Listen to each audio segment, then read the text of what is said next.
Hi guys, आज हम इस वीडियो में भारत 6G प्रोजेक्ट के बारे में देखेंगे। रिसेंटली पीएम मोदी सर ने इस प्रोजेक्ट को अनवील किया है। ठीक है, तो काफ़ी न्यूज़ में है ये भारत 6G प्रोजेक्ट। ठीक है, इसमें 6G टेक्नोलॉजी को प्रमोट करने के लिए ये प्रोजेक्ट है। ठीक है, तो आइए इसका ऑब्जेक्टिव देखते हैं कि इसका ऑब्जेक्टिव क्या है। तो सबसे पहली बात तो इसका ऑब्जेक्टिव है कि इंटरनेट जो है वो 2030 तक काफ़ी ज़्यादा अफोर्डेबल करना है। ठीक है, अभी आपको पता होगा कि इंटरनेट यहाँ पे कितना महंगा है। इंडिया में अगर देखा जाए भी अदर कंट्रीज़ के मुकाबले इंटरनेट यहाँ पे काफ़ी ज़्यादा महंगा है। ठीक है, तो इंटरनेट को अफोर्डेबल करना है 2030 तक। ठीक है, और 2030 तक हर मतलब चाहे रूरल एरिया हो गया चाहे अर्बन एरिया हो गया, वहाँ टोटली 6G प्रोवाइड करनी है। मतलब पूरे जो सेलुलर नेटवर्क है उसको 5G से या 4G से टोटली 6G में कन्वर्ट कर देना है। ठीक है, रूरल अर्बन ई सर्विस गैप जो है उसको रिड्यूस करना है। जैसा कि आपको पता है कि जो अर्बन एरियाज़ हैं वहाँ पे इंफ्रास्ट्रक्चर ऐसी ये ज़्यादा डेवलप हो चुकी हैं, जबकि रूरल एरियाज़ में बहुत जगह अभी तो इंटरनेट तो दूर इलेक्ट्रिसिटी नहीं पहुँची है। ठीक है, तो जो ई सर्विसेज का कहीं ना कहीं जो ज़्यादा मैक्सिमम बेनिफिट है वो अर्बन रीजन में ज़्यादा है, जबकि रूरल रीजन में कम है। इसी को हम लोग ई सर्विस गैप बोलते हैं। ठीक है, तो रूरल अर्बन ई सर्विस गैप को कम करना इसका एक ऑब्जेक्टिव है भारत 6G प्रोजेक्ट का। ठीक है, और तीसरा ऑब्जेक्टिव है global leadership in 6G technology. आपको पता है कि जब भी ऐसी कोई टेक्नोलॉजी लॉन्च होती है, जैसे 4G हुआ, तो 4G हम लोग काफ़ी इंडिया में काफ़ी लेट आता है। ठीक है, इसके पीछे बहुत सारे चैलेंजेस हैं या हार्डल्स हैं, उनको अभी हम बाद में डिस्कस करेंगे। ठीक है, तो इस प्रोजेक्ट का ये भी एक एम है कि ग्लोबल लीडरशिप बनना है 6G टेक्नोलॉजी में, मतलब दुनिया के साथ कदम से कदम मिला के चलना है। ठीक है, अपडेटेड रहना है, टाइम के साथ अपडेटेड रहना है। मतलब ऐसा नहीं ना हो कि पूरी दुनिया में 6G टेक्नोलॉजी जब आ जाए, इंडिया उसके 10 साल बाद जब लोग 7G पे आ जाए तो तब इंडिया में 6G का चलन हो। ठीक है, तो ये कुछ ऑब्जेक्टिव मैंने बताया भारत 6G प्रोजेक्ट के। ठीक है, तो ये जो प्रोजेक्ट है वो 2 स्टेजेस में होगा। ये पहला स्टेज जो होगा वो 2023 से 2025 के बीच में होगा।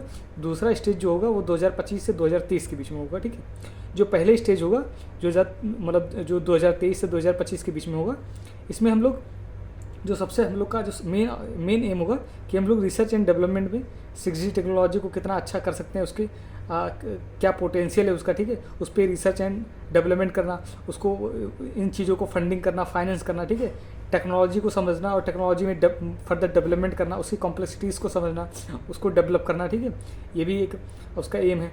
सबसे जो बेसिक इंफ्रास्ट्रक्चर है, जैसे आपको पता है जब 4G आया था तो 4G लाने के लिए हम लोग क्या 2 टाइप का इंफ्रास्ट्रक्चर करना पड़ेगा। एक जो प्रोवाइडर्स हैं उनके लिए इंफ्रास्ट्रक्चर बनाना, दूसरा जो रिसीवर्स हैं, जो कंज्यूमर्स हैं, उनके लिए इंफ्रास्ट्रक्चर बनाना। ठीक है, तो जब 6G टेक्नोलॉजी जब इंडिया में लाना होगा तो उसके पहले के लिए उससे पहले काफ़ी ज़्यादा इंफ्रास्ट्रक्चर में चेंजेस करनी पड़ेंगे। ठीक है, इंफ्रास्ट्रक्चर को पूरी तरीके से अपग्रेड करना पड़ेगा, तो इंफ्रास्ट्रक्चर को डेवलप करना। तो ये पहले अगर स्टेज का देखा जाए तो उसमें हम रिसर्च एंड डेवलपमेंट करेंगे, टेक्नोलॉजी की कम्प्लेक्सिटीज़ को देखेंगे, उसको डेवलप करेंगे। ठीक है, पोटेंशियल देखेंगे कि 6G का पोटेंशियल क्या है, रूरल एरिया में क्या डिमांड है, अर्बन एरिया में कितना डिमांड है। ठीक है, या किस तरह से यहाँ पे पूरी तरीके से ये अप्लाई कर सकते हैं हम लोग। इंफ्रास्ट्रक्चर, बेसिक इंफ्रास्ट्रक्चर जो है 6G के लिए वो हम डेवलप करेंगे।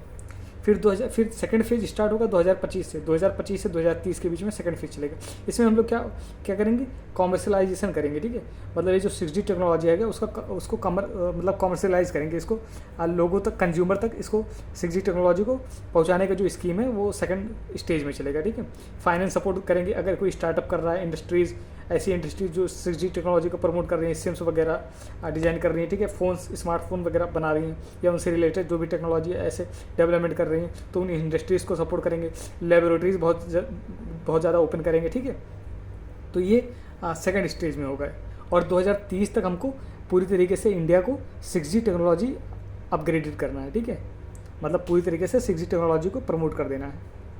इसके बेनिफिट क्या हो सकते हैं, तो जाहिर सी बात है, जैसे 5G आया था तो 5G में स्पीड बढ़ा था, अब 6G आएगा तो 6G में और ज़्यादा स्पीड होगा। ऐसा माना जा रहा है कि 100 गुना ज़्यादा स्पीड होगा 5G के कंपेरेटिवली। ठीक है, लेटेंसी जो होगा, लेटेंसी मतलब बीच बीच में कहीं बफरिंग होता है तो बफरिंग बहुत कम हो जाएगा। ऐसा बोला जा रहा है कि 1 मिली सेकंड से 1 माइक्रो सेकंड लेटेंसी तक कम हो सकता है। ठीक है, कनेक्टिविटी, जाहिर सी बात है स्पीड बहुत ज़्यादा हो जाएगा तो फास्टर कनेक्टिविटी हो जाएगा। रूरल एरिया के बहुत ज़्यादा रूरल एरिया हो गया या हिली एरिया हो गया जहाँ पे अभी 4G टेक्नोलॉजी 5G टेक्नोलॉजी नहीं पहुँच पा रहा है, वहाँ तक हम लोग 6G टेक्नोलॉजी को उसकी बैंडविड्थ को वहाँ तक पहुँचाएंगे, ठीक है। इससे बहुत सारे एप्लीकेशंस, नए नए एप्लीकेशन जिनकी जो फ्यूचर टेक्नोलॉजीज़ हैं वो उनको हम लोग प्रैक्टिकल देख पाएंगे। जैसे इंटरनेट ऑफ थिंग हो गया, ठीक है, इंटरनेट ऑफ थिंग्स हो गए, एडवांस्ड आर्टिफिशियल इंटेलिजेंस हो गया, मशीन लर्निंग हो गई, ब्लॉकचेन टेक्नोलॉजी हो गई, ठीक है। तो ये नए नए एप्लीकेशन जिनको हम लोग अभी सुनते हैं जो फ्यूचर टेक्नोलॉजीज हैं, वो जब 6G आ जाएगा तो ये हम लोग प्रैक्टिकली देख पाएंगे इनको। अर्बन रूरल ई सर्विस जो गैप है उसको कम करेंगे, मतलब 6G को इतना ज़्यादा अफोर्डेबल कर देंगे कि चाहे रूरल एरिया हो गया चाहे अर्बन एरिया हो गया, लोग अफोर्डेबल उसको इजीली अफोर्डेबल हो, लोग 6G को आसानी से यूज़ कर सके, ठीक है, उनके रेंज में हो। तो रूरल अर्बन ई सर्विस गैप को भी कम करना है, इंटरनेट को अफोर्डेबल बनाना ही बनाना है, ठीक है। अब इससे क्या होगा, जब ये इतनी सारी चीज़ें होती, इसके बेनिफिट हैं, तो क्या होगा, इससे इफेक्टिवनेस इफिशियंसी बढ़ेगी हर चीज़ की, ठीक है। चाहे इंडस्ट्रीज़ हो गया, चाहे लोगों का, जैसे इससे ई सर्विसेज बहुत ज़्यादा, ई सर्विसेज में आप लोग ई स्कूलिंग मान लीजिए, ठीक है, ई लर्निंग प्लेटफॉर्म मान लीजिए, ई सर्विसेज मान लीजिए, कम्युनिकेशन मान लीजिए, ये सारी चीज़ें क्या होंगी, बहुत ज़्यादा इफेक्टिव हो जाएंगी, इनकी एफिशिएंसी बहुत ज़्यादा बढ़ जाएगी, ठीक है। और इंडिया को क्या करना है, ग्लोबल हब बनाना है ई सर्विस में। जैसे कि आपको पता है इंडिया में सबसे ज़्यादा अगर देखा जाए तो फेसबुक के यूज़र हैं, व्हाट्सअप के बहुत ज़्यादा, सब देखा जाए तो सबसे ज़्यादा यूज़र व्हाट्सअप के हैं, फेसबुक के हैं। तो इसको क्या एक तरीके से देखा जा रहा है इंडिया हब है, ठीक है, ई सर्विस का हब है। और 6G टेक्नोलॉजी का डिमांड यहाँ पे इंडिया में बहुत ज़्यादा है, क्योंकि यहाँ पे लोग नए नए एप्लीकेशंस जो आ रहे हैं उनका बहुत ज़्यादा यूज होता है, बहुत बड़ा कंज्यूमर बेस है इंडिया, ठीक है। तो ये इसकी बेनिफिट्स हैं। तो आइए हम कुछ हिस्ट्री देखते हैं सेलुलर नेटवर्क की, मतलब क्या हिस्ट्री रही है।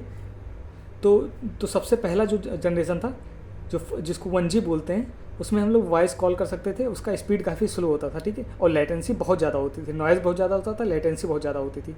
जैसे फ़ोन आ रहा था, फ़ोन कट जा रहा, ठीक है, उसकी स्पीड बहुत ज़्यादा स्लो है, इंटरनेट का दूर दूर तक कोई नाम निशान नहीं था। फिर उसके बाद 2G आया, ठीक है, 1G अपग्रेड हुआ तो उसके बाद 2G आया। तो 2G में हम लोग क्या करते थे, वॉइस कॉल के साथ साथ SMS मैसेजिंग की जो सुविधा है वो भी आ गई, ठीक है, स्पीड थोड़ा बढ़ गया, नॉइज़ कम हो गई, लेटेंसी थोड़ी कम हो गई, ठीक है। अब इसमें क्या 2G में क्या हो, वॉइस कॉल कर सकते हैं, SMS मतलब मैसेजिंग कर सकते हैं, ठीक है। तो अगर 3G की बात की जाए तो 2G अपग्रेड हो, 3G आया, 3G में हम लोग वॉइस कॉल कर सकते थे, SMS कर सकते थे, और वेब एप्लीकेशन मतलब इंटरनेट जो वेब बन गई थी पूरी, जो जाल बन गई थी इंटरनेट की, उससे जो इन्फॉर्मेशन है उसको एसेसिबिलिटी मिल गई थी, मतलब हम लोग इंटरनेट का भी यूज़ करने लगे थे 3G में, ठीक है। ऑनलाइन वीडियोज़ वगैरह भी थोड़ी बहुत देख सकते थे हम लोग। तो ये 3G में। अब 3G से जब 4G आया तो 4G में क्या, 3G की जो क्वालिटीज़ थी वो तो सारी थी, ठीक है। फिर उसके साथ साथ क्या हुआ, मोबाइल एप्लीकेशंस आ गए, जैसे हम लोग स्मार्टफोन का यूज़ करने लगे, टैबलेट्स का, पैड्स का यूज़ करने लगे, ठीक है। तो उसमें हम लोग मोबाइल एप्लीकेशंस का यूज़ करने लगे, और स्पीड बहुत ज़्यादा तेज़ हो गई थी, लेटेंसी धीरे धीरे बहुत कम हो गई थी, ठीक है। मोबाइल एप्लीकेशन जैसे व्हाट्सअप हो गया, फेसबुक हो गया, ये 4G आने के बाद हम लोग बहुत अच्छे से यूज़ कर पा रहे हैं, ठीक है। अब ये 4G जब अपग्रेड हुआ तो 5G में आया, ठीक है। अब 5G में क्या हुआ, ये अपग्रेडेड वर्जन ऑफ 4G, इसमें स्पीड बहुत ज़्यादा 4G से 100 गुना ज़्यादा तेज़ हो गई। ब्लॉकचेन टेक्नोलॉजी का यूज, इंटरनेट ऑफ थिंग्स जैसी चीज़ें आ गई, वो आर्टिफिशियल इंटेलिजेंस की बात होने लगी, स्मार्ट सिटीज़ की बात होने लगी, रोबोटिक्स, स्पीड बहुत ज़्यादा तेज़ हो गया, ठीक है, लेटेंसी बहुत ज़्यादा कम हो गई। तो ये 5G का फ़ायदा रहा, ठीक है। हम लोग वर्चुअल रियलिटी की बात करने लगे, अभी ये सारी चीज़ें डेवलपमेंटल फेज पे हैं, ठीक है। लेकिन आपको पता है कि जो फर्स्ट जी 1G है, 2G है, 3G है, 4G है, 5G है, ठीक है, ये देखा जाए तो जहाँ पे इनका ओरिजिन जहाँ हुआ, इंडिया में उनके काफ़ी सालों बाद आया। मतलब जैसे मान लीजिए वो अगर 1G कहीं किसी कंट्री में 2000 में आया, ठीक है, तो इंडिया में वो आते हैं तो 2005 में, 2010 में आ रहा है। तो ये ऐसा क्यों है, ठीक है। तो बहुत सारी चैलेंजेस हैं, ठीक है, या हार्डल्स हैं, उन्हीं वजह से इंडिया में इतना मतलब ये जो टेक्नोलॉजीज़ हैं, सेलुलर नेटवर्क वाली जो टेक्नोलॉजी या जनरेशन है वो हमेशा से लेट में आती हैं। तो आइए चैलेंजेस की बात करते हैं कि क्या चैलेंजेस होती हैं। तो सबसे बड़ी बात तो इंफ्रास्ट्रक्चर लूप होल है इंडिया में, ठीक है। सबसे बड़ी प्रॉब्लम जो है इंफ्रास्ट्रक्चर की है। मतलब अगर हम लोग को ये फ़ायदा लेना है, मतलब 5G या 6G का बेनिफिट लेना है, तो उसके लिए जो बेसिक इंफ्रास्ट्रक्चर है उसी में हम लोग का बहुत सारा लूप है, बेसिक स्ट्रक्चर ही रेडी नहीं हो पाता। अभी सोच लीजिए इंडिया, नॉर्थ कोरिया वगैरह, चाइना वगैरह में 5G बहुत धड़ल्ले यूज हो रहा है, लेकिन इंडिया में 5G अभी कुछ ही शहरों तक सीमित रह गया, ठीक है। क्यों, ऐसा क्यों है? क्योंकि अभी रूरल एरियाज़ हो गई, ये सब अर्बन एरियाज़ हो गई, ठीक है। कुछ बड़े शहर को छोड़ दिया जाए तो वहाँ पे इंफ्रास्ट्रक्चर ही नहीं है जिससे 5G लोगों को प्रोवाइड करा जा सके। तो इंफ्रास्ट्रक्चर लूप होल हो गया। दूसरा टेक्निकल कम्प्लेक्सिटीज़, क्योंकि ये जो मतलब इंडिजिनस टेक्नोलॉजी नहीं है, टेक्नोलॉजी बाहर की है, ठीक है। तो ये काफ़ी टेक्निकल कॉम्प्लेक्सिटीज़ होती हैं जिनको समझना पड़ता है। अगर इंडिजिनस होगा, खुद का डेवलपमेंट होगा, खुद डेवलप किया होगा, तो आसानी से समझ सकते हैं उसको, आसानी से उस पर पॉलिसीज फ्रेमवर्क करना या उसको इम्प्लीमेंट करना आसान हो जाता है। लेकिन जो बाहर की टेक्नोलॉजी होती हैं, कहीं उनको समझना, उनको उन पर रिसर्च एंड डेवलपमेंट करना अगर बहुत बड़े एक कॉम्प्लेक्स होता है, ठीक है, बहुत ये हैडल वाली चीज़ होती है। तो टेक्निकल कॉम्प्लेक्सिटी दूसरा हो गया। तीसरा जो रूरल अर्बन ई सर्विस गैप है, मतलब अर्बन एरियाज़ में हम लोग इंटरनेट आसानी से यूज़ कर सकते हैं, मोबाइल फ़ोन आसानी से अवेलेबल। वहीं रूरल एरियाज़ में देखा जाए तो अभी कहीं कहीं इलेक्ट्रिसिटी भी नहीं पहुंची है, तो वहाँ इंटरनेट यूज़ करना दूर की बात है। तो ये इससे जो रूरल अर्बन ई सर्विस में काफ़ी ज़्यादा गैप आता है, ठीक है। स्पेक्ट्रम एलोकेशन देखा जाए, इससे और चैलेंज आते हैं, जैसे साइबर सिक्योरिटी हो गई, मतलब इंटरनेट यूज़ करने लगे तो उससे कुछ इंटरनेट का यूज़ करके उस गलत काम करने लगे, ठीक है, क्रिमिनल एक्टिविटीज़ करने लगे, उसको साइबर क्राइम बोलते हैं, ठीक है।